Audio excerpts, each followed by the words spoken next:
Je vous propose que nous orientions vers la séquence conclusive de notre matinée, qui va être réalisée par Jean Wills, alors qui nous a rejoint à l'écran depuis quelques temps maintenant, vous l'avez sans doute constaté, et qui intervient ce matin en sa qualité de président de la commission spécialisée droit des usagers d'Île-de-France, parce que, je l'ai dit un peu plus tôt ce matin, ça nous semblait, et c'est vraiment une opportunité que nous avons, ça nous semblait extrêmement important de mettre en perspective tous ces témoignages, tous ces enseignements, dans la réalité de fonctionnement et les travaux de vos instances. Hein. Le fil conducteur, le dénominateur commun ce matin, c'est bien le fonctionnement de nos instances de démocratie en santé aussi.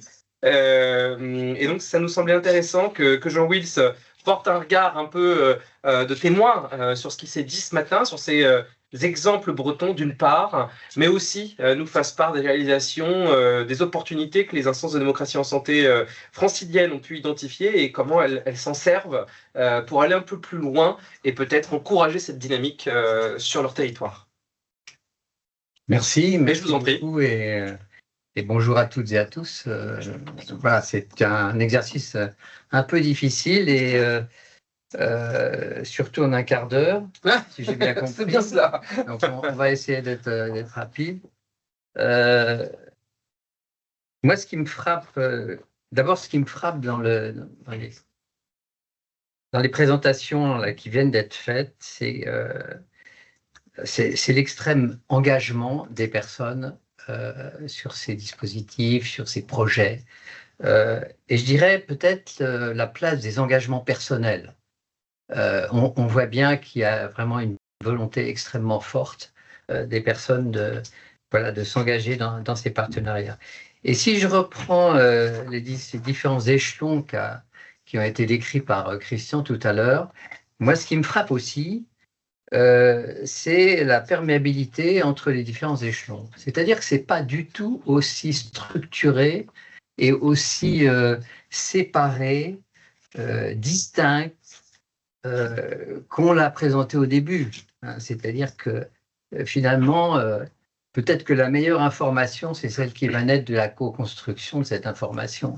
Et donc, on voit bien qu'il y a un mélange des genres et une perméabilité entre les échelons. Et ça, je pense que c'est important parce que ça nous permet de sortir un peu, je dirais, des éléments théoriques qui ont été présentés ce matin et peut-être de les éclairer d'une autre façon. C'est ça qui me paraît intéressant.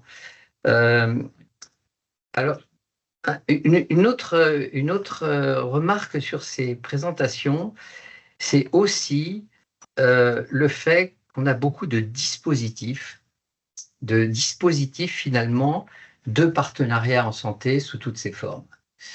Je reviendrai juste en un mot sur les maisons des usagers pour dire, mais les maisons des usagers, finalement, ce ne sont pas des lieux. Ce ne sont pas peut-être avant tout des lieux, ce sont peut-être avant tout des dispositifs de convergence des partenariats en santé. En tout cas, aujourd'hui, avec le temps et le recul qu'on a sur les maisons des usagers, peut-être qu'aujourd'hui, elles ont pleinement leur rôle à jouer comme lieu et dispositif. Alors, c'est un lieu symbolique et réel. Ce qui est intéressant aussi dans ce dispositif, c'est qu'il s'appuie sur un lieu symbolique. Et effectivement, on a besoin de symboles. Un établissement, c'est avant tout, comme le disent souvent les professionnels, mon établissement, mon hôpital. Pour les usagers, ils sont souvent invités, ou en tout cas, ils passent. Voilà, ils ne restent pas, on l'espère de moins en moins. Et à travers ce lieu, on a vraiment un endroit qui est celui des usagers, effectivement. Donc ça, c'est aussi quelque chose d'important. Ces dispositifs qui ont été décrits montrent que... alors, c'est un peu toute la difficulté, finalement, de ce que j'appellerais une institutionnalisation de la participation. Christian en a parlé, mais de façon un peu différente. Et ça, je trouve ça intéressant parce que avec cette institutionnalisation de la participation, eh bien, on a, je dirais, les effets pervers de toute institutionnalisation. C'est-à-dire, finalement, que, alors là, je vais être peut-être un petit peu méchant, si je puis dire, eh bien, on va avoir la création et l'émergence d'un certain nombre de spécialistes de la participation, de spécialistes du partenariat, et on voit émerger de nouvelles figures qui sont effectivement les pairs aidants, les patients partenaires, etc. Évidemment, on doit s'interroger aussi sur leur place dans cette dimension partenariale de la démocratie en santé. Mais d'une autre façon, ils sont absolument nécessaires. Pourquoi? Ils sont absolument nécessaires parce que, et c'est un des gros problèmes de la démocratie en santé, sous ces deux formes, la démocratie représentative et plutôt la démocratie participative, c'est que la démocratie participative, tout le monde considère qu'elle est absolument nécessaire. Et je dirais les formes les plus évoluées de la participation qui ont été décrites ce matin avec le partenariat montrent bien, je dirais, les orientations vers lesquelles on doit aller pour mettre en place une démocratie participative au sein de nos institutions de santé, mais aussi au sein des, je dirais, des politiques publiques. Or, il y a et on voit que les pairs aidants sont là pour ça, les maisons des usagers sont là pour ça, les patients partenaires sont là pour ça. Eh bien, il y a ceux qui ne peuvent pas s'exprimer, qui auront toujours du mal à s'exprimer et qui sont les grands oubliés de notre système de santé. Je fais référence aux inégalités profondes de notre système de santé, à la difficulté d'un certain nombre de personnes d'accéder aux soins, d'accéder à l'information, et que le rôle de ces partenaires, le rôle de ces pairs aidants, le rôle de ces personnes, c'est d'être des médiateurs. Et pour moi, c'est absolument fondamental. Et c'est peut-être les limites de la démocratie participative, car ce sont souvent toujours les mêmes qui participent. Or, et là je reprendrai peut-être plutôt ma casquette commission spécialisée droits des usagers et CRSA. C'est la question qui est posée à la CRSA, c'est sur quoi. Alors, je fais une petite pique sur la CRSA parce que quand on la situe sur l'échelon, sur l'échelle de Kerman, la CRSA elle est plutôt vers le bas de l'échelle, c'est-à-dire elle est consultative. Voilà, c'est un peu les limites de la CRSA. Mais par ailleurs, la CRSA elle donne des avis. Elle donne des avis et comment elle va, sur quoi elle va s'appuyer pour poser ses avis, pour donner un avis. Alors, elle va s'appuyer sur des éléments statistiques, comme par exemple l'Observatoire régional de santé. C'est un gros, évidemment, c'est un gros point d'appui pour donner des avis. Mais j'ai envie de dire, mais comment elle pourrait, comment les citoyens, comment les usagers, entre guillemets, pourraient influencer ses avis, son point de vue, ses délibérations. Et on ne peut pas s'empêcher de poser la question, mais quel citoyen? Quel citoyen? Finalement, qui la CRSA a besoin d'entendre et pour en faire quoi? Et ça, c'est une question qu'on a essayé d'envisager au niveau de la CRSA d'Île-de-France et au niveau de la CSDU. Et je vais prendre deux exemples pour la CRSA. On a essayé peut-être de se tourner et de consulter ceux qu'on n'entend pas souvent, ceux qui sont plutôt éloignés du système de santé. Et voilà, je vais faire part de la première expérience, c'est celle d'une rencontre au centre d'hébergement et de réinsertion sociale du boulevard Ney à Paris, qui est juste en dessous de la porte de la Chapelle, avec une rencontre des travailleurs sociaux et des personnes hébergées en situation de grande précarité. Et puis une deuxième expérience qui est celle de la FEDE, c'est une fédération d'associations. Et là, on est dans une autre dimension en termes finalement de participation. C'est une dimension plus au niveau des politiques publiques. Comment les citoyens peuvent influencer d'une certaine façon les politiques publiques. La différence entre les deux structures, elle réside finalement dans la façon dont la CRSA sollicite les personnes concernées. Pour le CHRS, on a organisé la commission permanente au sein de la structure, en allant rencontrer les équipes d'animateurs, les travailleurs sociaux, les personnes hébergées dans leur chambre, avec leur accord évidemment. Et on a sollicité directement la parole des personnes concernées et on a accepté finalement un décalage considérable entre ce qu'on savait en théorie sur la prise en charge des personnes en grande précarité et la réalité vécue par ces personnes. Voilà. Et donc, on a pris évidemment conscience de l'extrême difficulté de ces personnes dans tous les domaines, évidemment, surtout au niveau des droits, de l'accès aux soins, de l'accès à la santé, on n'en parle quasiment pas, et la place incontournable des associations pour accompagner à la santé les personnes. Et puis aussi, le peu d'ancrage de toutes ces structures avec les CPTS, les problèmes de ressources humaines au sein de ces structures, et puis la séparation encore extrêmement forte entre le social et le sanitaire, et évidemment l'attente forte d'hébergement social décent. Et la deuxième expérience, c'est celle de la FEDER. C'est un regroupement d'associations de médiation sociale et culturelle d'Île-de-France, qui a été créé en 2000, et dont l'intervention, essentiellement des femmes relais à Saint-Denis, au nord de Paris, a permis d'associer les habitants de la ville à la participation et à l'élaboration du projet régional de santé. Voilà, ces femmes, elles travaillent sur l'accès à la santé, aux soins, à l'accès aux droits des populations défavorisées du département. Et elles leur donnent les clés de leur accès aux droits. Et plus précisément, pour que la parole de ces personnes puisse être entendue, 8 associations ont réuni des habitants lors de 2 réunions de quartier, plus une réunion à l'ARS, plus une restitution au pilote du PRS de l'ARS, pour faire apparaître les questions qui les préoccupaient et qu'elles vivaient. Les difficultés croissantes de l'accès aux droits, les refus de soins fréquents, surtout quand on est bénéficiaire de l'AME, les fréquents abandons de soins, la question du cadre de vie, l'exiguïté, le prix, l'insalubrité des logements, l'absence de travail, etc. Et in fine, les réunions ont permis de mettre en avant ces difficultés et la façon dont, le plus souvent, d'ailleurs, la société rejette la responsabilité des personnes pauvres sur leur sort et sur les difficultés de notre système de santé. Et ces difficultés, pour nous, elles montrent, d'une part, les axes que le PRS devrait peut-être prioriser, mais quels sont ces axes? Eh bien, peut-être que c'est en se posant d'abord la question de ce qu'on appelle le pouvoir d'agir des citoyens qu'on va pouvoir déterminer ce qu'il faut peut-être prioriser dans un projet régional de santé. La question que je posais tout à l'heure en avant-propos, c'est mais finalement, est-ce qu'on va consulter tous les citoyens? La question de la démocratie participative, c'est une question fondamentale. Est-ce qu'il faut consulter tous les citoyens?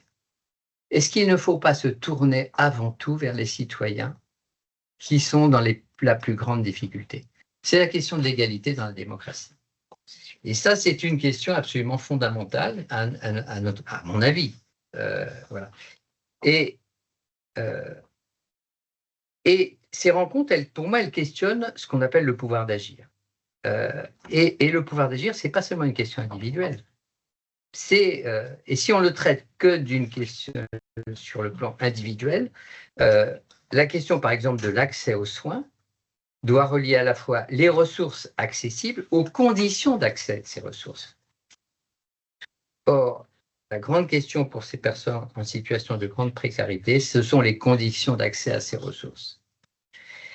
Et donc, ce que montrent ces démarches participatives, ce n'est pas seulement les difficultés que vivent une partie de la population de la Seine-Saint-Denis, mais que l'expression de ces personnes, leur capacité d'agir et les solutions qu'elles proposent pour qu'elles s'en sortent passent par un accompagnement, une médiation associative, sous peine d'exclure ces populations les plus vulnérables, par exemple, de ce qui est proposé dans les mesures d'amélioration du projet régional de santé, l'amélioration des dépistages, des vaccinations. Mais si les indicateurs clés qu'on choisit sur améliorer le nombre de dépistages et le nombre de vaccinations sont les bons indicateurs, il faut se poser la question de savoir est-ce que cela touche les personnes les plus vulnérables ou est-ce que ça va toucher ces améliorations du nombre de dépistage et de vaccination des personnes finalement qui n'ont pas été touchées parce qu'elles n'avaient pas branché leur télévision au bon moment. Voilà. Et donc, le risque, est-ce qu'il n'y a pas un risque finalement de creuser quelque part les inégalités si on ne s'occupe pas de ces personnes particulières? Voilà. Alors, je voulais prendre un autre exemple qui était plus du côté de la commission spécialisée droits des usagers. C'est quelque chose que vous connaissez bien, c'est le rapport annuel d'activité de la commission des usagers. Voilà, on a voulu essayer de retravailler quelque chose qui était devenu extrêmement formel. Alors, je ne sais pas si c'est le cas ici, mais voilà, les établissements sont très bons élèves. Il y a 95 à 98% d'établissements qui renvoient le rapport d'activité aux agences régionales de santé. Mais ce rapport d'activité, alors il donne lieu évidemment un document régional, je dirais, récapitule l'ensemble des bonnes pratiques des commissions des usagers, mais aussi, je dirais, leurs difficultés. Et en fait, on se rend compte, et c'est ce que nous disent les représentants des usagers, que d'une part, les représentants des usagers ne participent quasiment pas à l'élaboration de ce rapport d'activité, et que d'autre part, il est très peu utilisé par les établissements. C'est-à-dire qu'en fait, ce rapport d'activité est essentiellement pour l'ARS, et que les établissements ne l'utilisent pas comme, j'ai envie de dire, une vitrine de la commission des usagers et de la façon dont l'établissement promeut les droits des usagers, améliore la qualité de la prise en charge des patients. Et très souvent, ce rapport d'activité tient lieu de rapport annuel des établissements.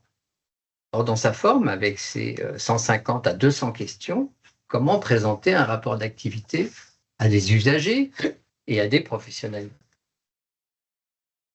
Donc, on s'est dit qu'on allait modifier profondément avec les représentants des usagers, avec les établissements, avec France Assos Santé, avec les associations, ce rapport d'activité de façon à le mettre à la main des établissements, des représentants des usagers, des associations et des professionnels de santé.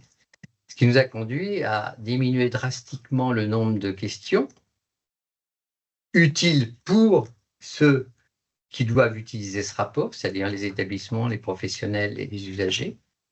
Donc, on est passé, avec un groupe de travail qui s'est réuni plusieurs fois, à 150 questions, à 80 questions.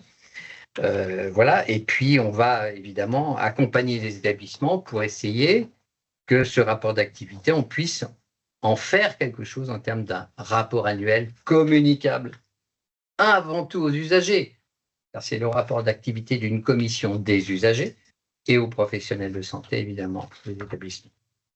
Et puis, parallèlement, et ça nous paraissait intéressant, de renforcer l'attractivité de la fonction de représentant des usagers auprès des acteurs du bénévolat par différentes mesures. Voilà, donc je ne vais pas m'appesantir sur ces mesures parce que je pense que le temps court. Exactement. Voilà. Donc,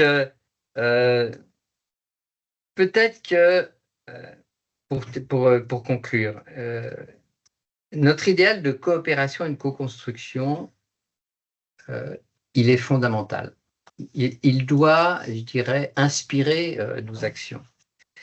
Mais comme le montrent les deux premières expériences, sans reconnaître le vécu des souffrances, la subjectivité des personnes, mais aussi les limites culturelles, sociales, contextuelles, affectives, cognitives, par rapport à une forme de rationalité finalement de l'action, qu'elle soit du terrain au politique et quelle que soit la volonté des acteurs.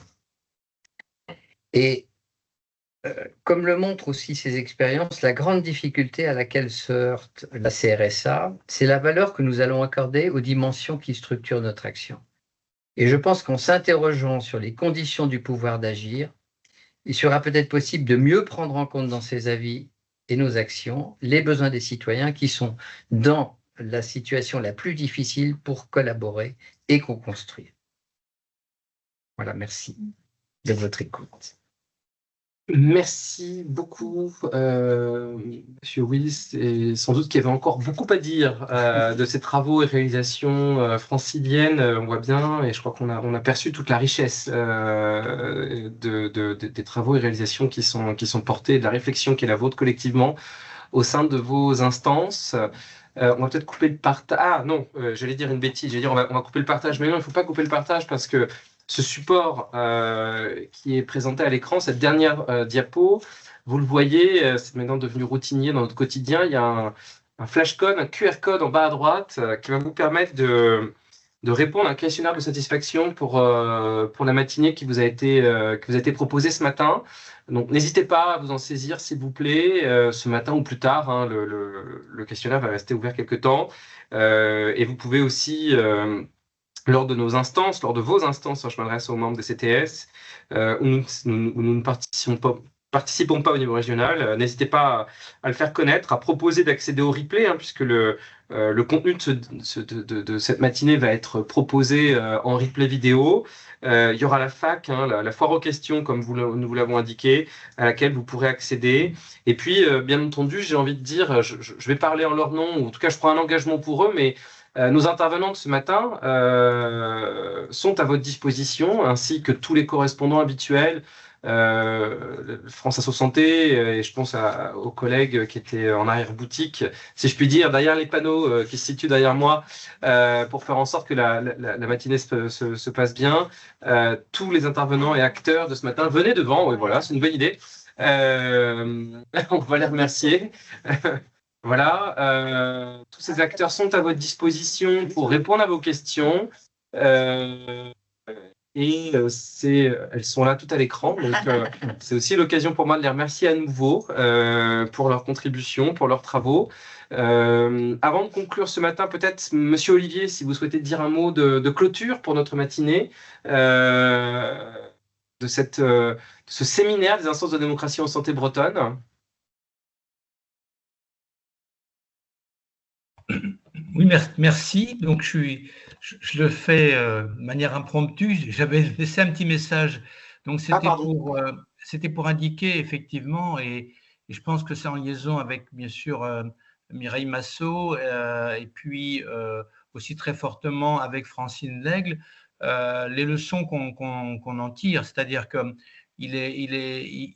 c'est tout l'enjeu, ce que disait tout à l'heure M. Ville, c'est d'abord auprès des personnes concernées, mais ensuite auprès des membres de la démocratie en santé, c'est comment tout le monde peut agir pour faire en sorte que cette culture, j'aime pas ce terme-là, mais se généralise. Moi, je trouve, je le redis encore, et c'est pas de la flagornerie parce qu'il me connaît, c'est que le rôle de la HAS est déterminant, et il l'a été notamment à travers la certification des établissements de santé. Il faut parfois en passer par là. Mais on a cet enjeu-là. Et puis, je dirais qu'il y a le rendez-vous, effectivement, à venir d'un projet de santé régional de demain à construire, et que probablement, mais comment on va le faire, se poser la question de la préparation, sans pour autant, je dirais, préjuger de ce que feront ou de ce que feraient nos successeurs. Donc, voilà les termes que je voudrais employer, et puis dire que nous sommes tous ancrés dans les territoires, et que j'ai bien aimé les expériences qui ont été présentées, notamment la maison, des différents projets où les personnes qui ont subi la pathologie, qui en sont, deviennent actives et sont à la fois accompagnées, et elles-mêmes deviennent des promoteurs et des intervenants. Donc voilà, merci à tous. Et puis maintenant, c'est comment on fait pour la suite.